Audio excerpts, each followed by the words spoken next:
I need a theme song, don't I? Steph's positive steps. Steph's positive steps. Steph's positive steps. Steph's positive steps. Steph's positive steps. Steph's positive steps. Step, step, step, step, step, step, step, step, step, step, step. Hi, welcome back to Steph's Positive Steps. My name is Stephanie, and I want to welcome you to my weekly show. This week, I want to do an update on my first goal, which is weight loss. Right now, my weight is holding steady, which really sucks because I've been doing a lot to try and help my weight. I've been doing a lot of things that I talked about in my first video on my goal. So I've been taking lots of positive steps to reach my goal, such as weighing myself every day and recording it, eating only when I'm hungry, and then eating only until I'm full, as well as exercising in ways I find satisfying. I have been taking a lot of walks.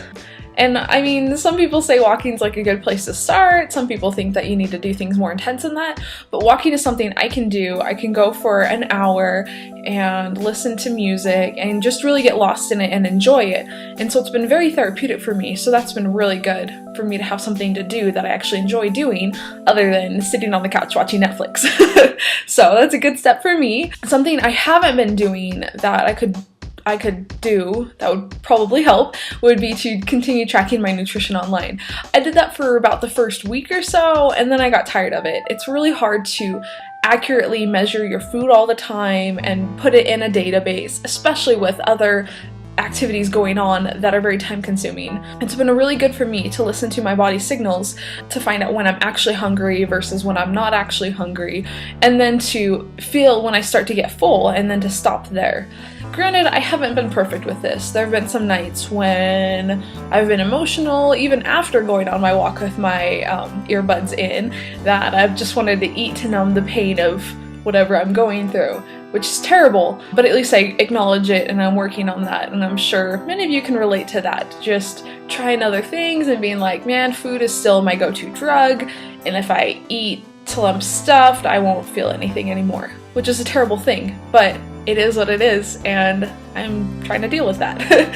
Even though I've been doing some things great, some things not great, I feel like I've been working hard, but I am so discouraged because despite my efforts, my weight is staying the same. And I feel like the only thing that's going to make it better is if I go to extremes. If I starve myself, or if I exercise a ton, it feels like I can't win, because if I try to take steps that'll help me achieve my goals, it'll push other aspects of my life out of balance. Like I'll become irritable or cranky or unable to focus.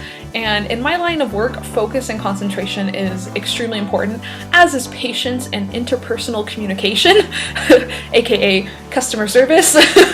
So I have to make sure to take care of myself, and I know that starving myself is never a good option. Like if I limit my calories even to 1200, I will seriously get so ravenous that after 3 days I'll go on a crazy binge fest. And then that binge fest will last maybe a week. And so it's really not a good idea for me to over restrict. So on one hand, I'm really grateful that I am still 10 pounds down from where I started back in December. I feel really good about the fact that I've maintained my 10-pound weight loss and that I weigh less than what I used to. But at the same time, why do I feel like I'm working so hard without seeing results? That is very frustrating for me. Because I mean, even though I'm not, busting my butt and going all out, because anytime I've done that, I've completely derailed, I'm still doing things that are different than what I normally do. Why am I bothering to do this, to torture myself if I am not seeing results? Like, why don't I just go back to where I was? But then I realized that even small positive steps over time, those add up and they help far more than giving up and doing whatever you feel like. So I try to keep that in perspective, that doing a little bit is helpful in the long run rather than doing nothing at all. And I'm going to be doing a video on having an all or nothing mentality and how that affects success. Be on the lookout for that. I have a theory as to why I'm not seeing results. And this is a pretty alternative theory, but it's something I've tried to block out from my mind. In times past, I have thought I may have had some food sensitivities or food allergies. I do not have true allergies to food, as far as I know. Like, I've never eaten something and had my throat close up or almost died, kind of a deal. But I do think that I have some food intolerances or food sensitivities that may be unaddressed, that may be why I feel like I'm doing a lot of things right, but not seeing as many results, because my weight since the last time, it remains unchanged, which sucks. That really sucks. So my theory is that I have a wheat sensitivity. There are many reasons for why I think about this. One is, whenever I eat wheat, I cannot stop eating. And that's something that I encountered this past week when I was trying to limit how much I was eating and only eat until I was full. I found that I was stuffing my face with this whole clove garlic bread. It's freaking amazing. It tastes great, and I know garlic's good for me, but I literally could not stop myself from eating it even after I was full. So a trigger food is a food that when you eat it, you find that you cannot stop eating it. So for me, I've done a good job of weaning myself off of most sugary foods, because I used to, like eat brownies, eat a whole pan at a time. I was so addicted to them. And so now for the most part, I ignore foods, or I stay away from things that I know if I start eating, I won't be able to stop. And bread is one of those foods for me. Some people can eat bread, feel full, and be fine, but I had this night this week where I ate like 4 slices of this whole clove garlic bread, and I loved it, but I couldn't sleep that night. My stomach was having issues digesting it, and it was very troublesome. And so digestive issues is another sign of gluten intolerance or wheat sensitivity. And so that's something to consider as well. Speaking of gastrointestinal issues, yay, TMI alert here. I used to be on a specific medication for depression, and when I was on this medication for about 6 months, it did a great job helping me manage my depression. When I was on this particular medication, I found that if I ate bread, and here's your TMI alert, I would get blood in my stool. And I worried about this because I have a family member who has Crohn's disease, and I thought maybe I'm having a flare-up with this disease. This is terrible. What if I have Crohn's disease too? But I found that if I stopped eating wheat, that wouldn't happen to me. So if I had a weekend trip with my significant other and we, went to a different town and I couldn't necessarily avoid wheat, I found that it was fine. But if I continued eating it for more than 3 days while on this medication, I would, start to get blood in my stool. And that is very, very troubling from any perspective. But if I didn't eat it, then I was fine.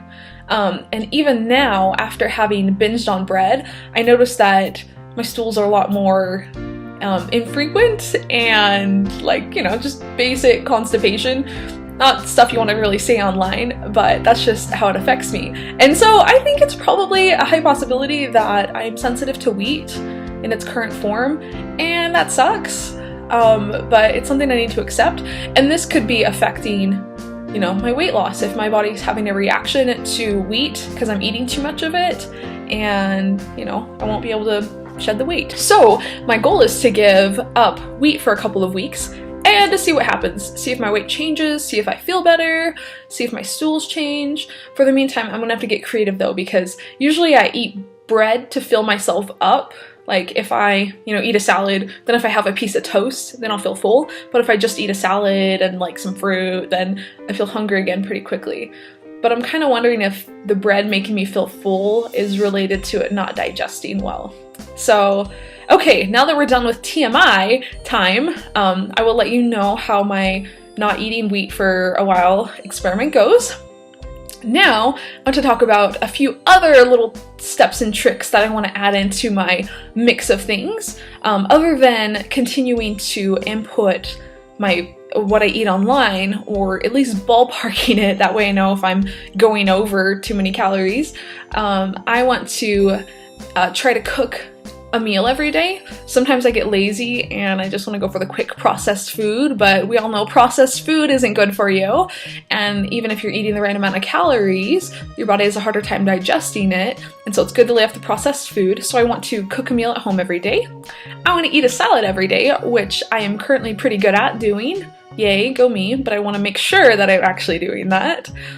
eat fresh fruit daily. I'm good at this as long as I keep fruit stocked around my apartment. Yeah, so if you have any other helpful suggestions or tips that aren't too crazy extreme, please post them in the comments below. I would appreciate it, and I'm sure people watching this video would love some suggestions as well. The more helpful, useful information we share with each other, I think the better. Thanks for watching this video. If you enjoyed it, give it a thumbs up, subscribe to my channel, and remember to keep taking positive steps. Steps, positive steps, steps, positive steps.